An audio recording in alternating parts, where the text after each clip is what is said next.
Fifi Mangaka here. If you're a storyteller writing novels, a manga, comic, anything in between, I know you remember the early days where you probably struggled with two major things: creating characters and giving them things to do. Maybe you're a beginner and you're still here, and odds are, if you've struggled with that, you've also suffered from this major ailment that I think makes our storytelling simply suck in the beginning: bland characters. In the very first novel I wrote, I had two major characters. Let's call them Susie and Jack. You all know I'm so wonderfully original. I felt really good about those two, you know? I had the whole Google Doc with descriptions of their personalities, I drew character turnaround sheets, the whole 9 yards. Anyway, when it came time to put Susie and Jack into the world I spent several dozen weeks creating, my mind drew a blank.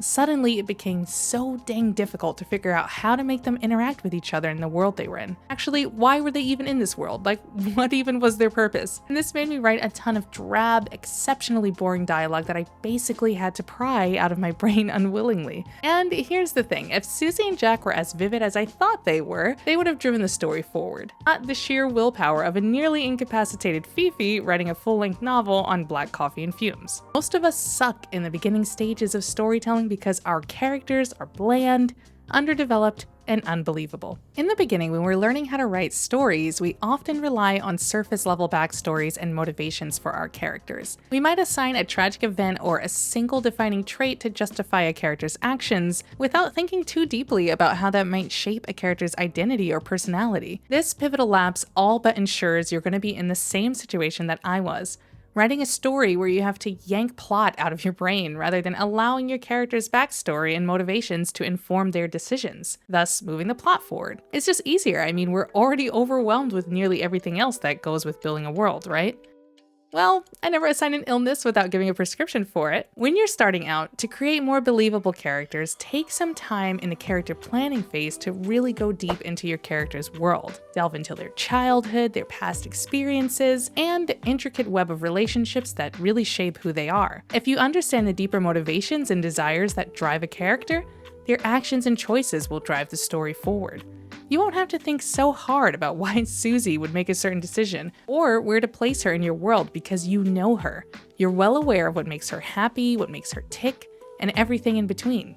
Susie makes the decisions around here, you just document what they are. Okay, so our characters are now driving the plot forward through their decisions and motivations, and that's good, but we're still beginners, so naturally we commit this next major crime. We've got our characters driving the plot, but now we're way too focused on throwing whatever at them we think would be interesting. Everything but our character's own thought process. What do I mean by this? Well, beginner storytellers may focus too heavily on external conflicts, like intense battle scenes or romantic situations, and forget about the inner struggles that take a character to the next level. You know, the level that's beyond the surface. To improve on this and to create well-rounded characters and, not make these beginning mistakes, we've got to introduce internal conflicts that challenge our characters' beliefs, their values, and especially their deepest desires. We can do this by diving into what exactly our characters' fears are, what their doubts are, and particularly introducing moral dilemmas to stop them in their tracks. Moral dilemmas are especially memorable and, when executed well, create some of the highest levels of anticipation for readers in your story. In other words, moral dilemmas are an interest cheat code, so use them. Internal battles create opportunities for growth and transformation, which leads to more engaging and believable character arcs that will remove this blandness in your characters from plaguing your writing, which is something that we want to do to get from a beginner stage in storytelling to a more advanced stage. So, we've taken extra time to really flesh out all of our characters, that's check. We've also taken time to make sure that we've plotted elements and scenes where those characters will have some internal conflicts to keep things interesting. This is all good, and we're slowly moving past that beginner phase. But friends, this next one is a biggie, a freaking biggie. Like, in my opinion, it's the biggest contributor to the bland character that we tend to create at the start of our storyteller journey. Drab dialogue. Comic authors, mangaka, this one is for all of us. In comics, dialogue is one of the most powerful tools for revealing a character's personality, relationships, and emotions. But if you're just starting out, you may struggle to write authentic and realistic dialogue that makes the character's voice really come through. And this results in super stiff, or even worse, forced interactions. You know, the kind of stuff that makes a reader instantly close the book, never to return again. So, To improve character believability, pay close attention to writing dialogue that reflects each character's unique voice, background, and personality, the things that you really fleshed out in the beginning. Really think about this. Every character should have a super distinct voice. To get even more spicy with this is a hot take. Maybe not, but I think it is. A reader should be able to imagine just what the character might sound like through the dialogue alone. In a comic, the story is told to the reader 90% via dialogue. That's not an actual number, but it's big. It's that important. Conversations should flow naturally, with characters responding to one another in a way that feels genuine. Comedic moments should feel like a natural reaction, not just a tick of the literary checkbox. One of the hallmarks of a storytelling pro is dialogue that just rolls off the reader's tongue. It doesn't skimp on meaning, yet it still entertains us. It's a tough one to practice, but it's so important. When you're writing dialogue for your characters, read it back to yourself. Does it sound robotic? Does every character sound the same? If you cover the names of the characters and read the script, does it sound like the same person talking? If so, go back to the drawing board and see how you can really let the character's voice, personality shine through in what they say.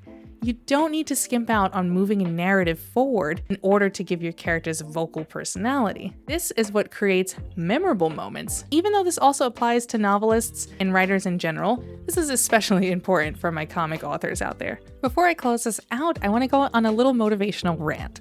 So, these are things that I described that I think makes our writing suck in the beginning when we're first starting out telling stories. But the thing is, it's inevitable. It's going to happen. When you start anything creative, whether it's writing or art, you're going to go through a phase where you're maybe not so satisfied with where you're at, and you're not so satisfied with what you produce. And that's totally fine, and it's totally okay. And when you work through this stage and learn and consult the advice and opinion of people that you look up to, and authors you look up to, mangaka that you look up to, you'll be able to learn from their tricks and tools and improve your own work. So embrace the sucking phase, because the grass is absolutely greener on the other side if you stick with it. We were all there, and to some degree I still suck, so don't feel too bad. Honestly, the most difficult part of starting out as a storyteller is that it's so hard to get all of these amazing ideas that you have in your head onto paper. You may know what you have to do, but actually executing it is a different story. But I promise you this, on the other side of sucking is absolute literary bliss, no matter what your medium is. And sucking is just part of the process. If you invest your time in really developing compelling characters by creating rich backstories, exploring internal struggles, and writing dialogue that's ultimately true to who they are, your stories will start to shine, guaranteed, because your dynamic characters will ensure that they do. If you enjoyed this video, feel free to give a like and subscribe to the channel for more videos like this. I'm Fifi Mangaka. See you next time.